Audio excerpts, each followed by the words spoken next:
말씀 보겠습니다. 누가복음 15장 7절 말씀입니다. 함께 봉독합니다. 내가 너희에게 이르노니 이와 같이 죄인 하나가 회개하면 하늘에서는 회개할 것이 없는 의인 99을 인하여 기뻐하는 것보다 더하니라. 이 말씀을 참 생각해보면 여러 가지 묵상이 되죠. 하나님은 의인 99보다 죄인이 더 소중하단 말입니까? 이렇게 이제 생각해 볼 수도 있죠. 그렇진 않습니다. 이것은 누가 더 소중하고 누가 덜 소중하고의 문제는 아니었습니다. 또 이 말씀의 전후 문맥을 보면 우리가 실족해 하는 일이 없을 수는 없지만 만약에 누군가 실족해 한다면 그것은 연자면 들지고 바다에 빠지는 것이 낫다. 이런 말씀을 하시죠. 한 사람의 죄인이 누구겠습니까? 여러 가지 의미가 있을 수 있지만 그 중에 하나는 하늘에 있는 의인들로 말미암아 실족한 사람일 수 있어요. 그가 회개하고 돌아오지 않으면 그 책임은 또 누구한테 있습니까? 의인들한테 있을 수 있죠. 그래서 그를 돌아오게 하는 것, 그를 다시 불러내는 것, 그것이 하나님이 의인 99에 대한 사랑이기도 합니다. 세 번째 의미는요, 그 하나의 가치가 얼마나 귀중한지 그 하나가 있음으로 말미암아서 비로소 의인들의 수가 완전하게 채워지는, 그 하나가 없으면 그저 99이 되는 것이 아니라 제로가 될 수 있는, 0이 될 수 있는 그런 가능성, 그런 상태에 대해서 말씀하시는 거죠. 죄는요, 한 가지를 줘도 죄고 10가지를 줘도 죄예요. 불완전함이라는 것은요, 하나가 부족해도 불완전하고 10가지가 부족해도 불완전한 거예요. 그래서 이 말씀의 의미는 완전과 불완전이라는 의미에서 봐야 되는 것이지, 누가 더 소중하고 누가 덜 소중하고의 문제는 아닌 것 같습니다. 그래서 여러분, 오늘 말씀에 보면 우리가 왜 시험에 드느냐, 이 하나가 불안해도 불완전해도 하나가 없어도 불완전한데도 불구하고 그 하나를 소홀히 하다가 온전하지 못하게 되는, 함정에 걸려 넘어지는, 장벽에 막혀버리는 그런 일들이 우리 가운데 반복되고 있다는 것을 말씀해주고 있는 거죠.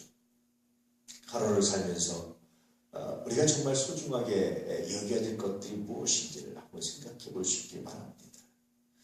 이 말씀의 또 하나의 의미는요, 이것은 철저하게 세속적 가치가 아닙니다. 세속적 가치는 당연히 다수결이 중요하죠. 거기다가 죄인 하나보다는 의인이 훨씬 더 중요하죠. 아마 세속적 가치는 죄인 99명과 의인 하나를 바꾸라면 누구를 택하겠습니까? 의인 하나를 택할 수 있죠. 이게 세속적 가치입니다.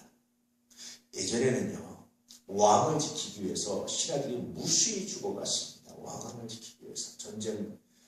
예전에 전쟁사를 보면요, 그 왕을 지키기 위해서 무수히 죽어가요.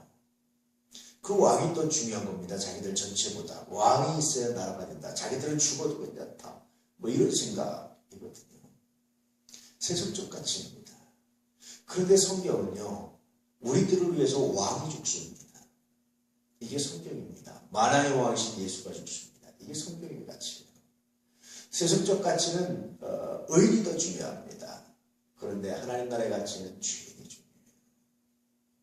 그 죄인 하나를 위해서, 그 죄인을 위해서 예수님이 십자가를 지신 것처럼 죄인 하나의 가치가 중요합니다.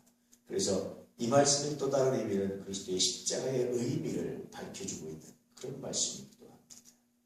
오늘 우리가 하루를 살아가면서 세속적 가치가 아니라 천국의 가치로, 하나님 나라의 가치로 살아낼 수 있는 그런 은혜, 그런 능력, 그런 은총이 우리 가운데 있기를 축복합니다. 세속적 가치가 아니라 이 천국의 가치로 다시 우리의 삶을 돌아보고 우리의 삶을 묵상해 볼 수 있는 귀한 능력, 귀한 은혜가 있기를 주의 이름으로 축복합니다.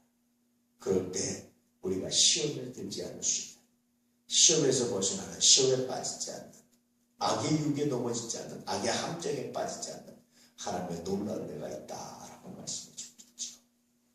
오늘 하루 사시면서 다시 한번 이 가치를 적용하셔서 하나님의 은혜가, 하나님의 능력이, 하나님의 은총이 우리 가운데 충만하게 되기를 소망하고 축복합니다. 말씀의 가치 안에서요, 묵상하면 할수록 성서는 굉장히 많은 의미들을 우리에게 담아주고 말씀하고 있어요. 우리가 묵상을 게을리하고 생각하기 싫어하고 대충 하기 때문에 성서의 의미가 자꾸만 이렇게 풍부한 의미가 줄어드는 그런 일들을 경험할 때가 있지.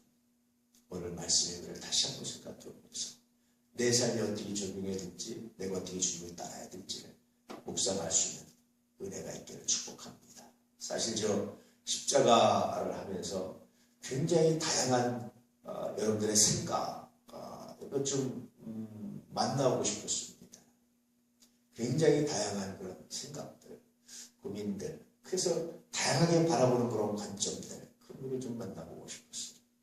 근데 우리 학생 누구죠? 스문인가요?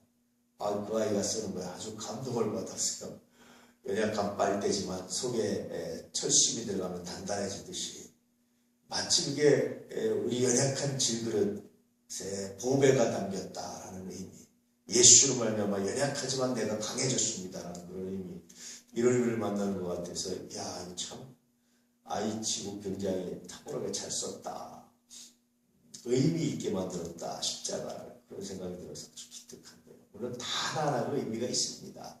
그 아이만 잘한 건 아닙니다. 그런데 이런 좀 것을 만나보고 이런 걸 경험하고, 야, 우리가 이렇게 신앙을 십자가로 생각할 수 있겠구나라는 것을 좀 만나볼 수 있었으면 참 좋겠다. 사실은요, 저 십자가는요, 만드는 걸 잘 만드는 것보다 더 중요한 게 뭐냐면 거기에 내가 의미를 부여하는 게 더 중요한 거예요. 잘 만들어서 아주 완벽하게 만들어서 멋지게 만드는 것보다 더 중요한 것은 어떤 의미를 부여하느냐라는 것이 십자가를 만드는 더 중요한 가치를 가지고 있는 겁니다. 그래서 보면 하나하나가 참 감사하고 의미가 있고, 그렇게 의미를 만드는 게 중요한 거예요. 그 의미를 만들 때마다 그 가치를 새롭게 발견하게 됩니다.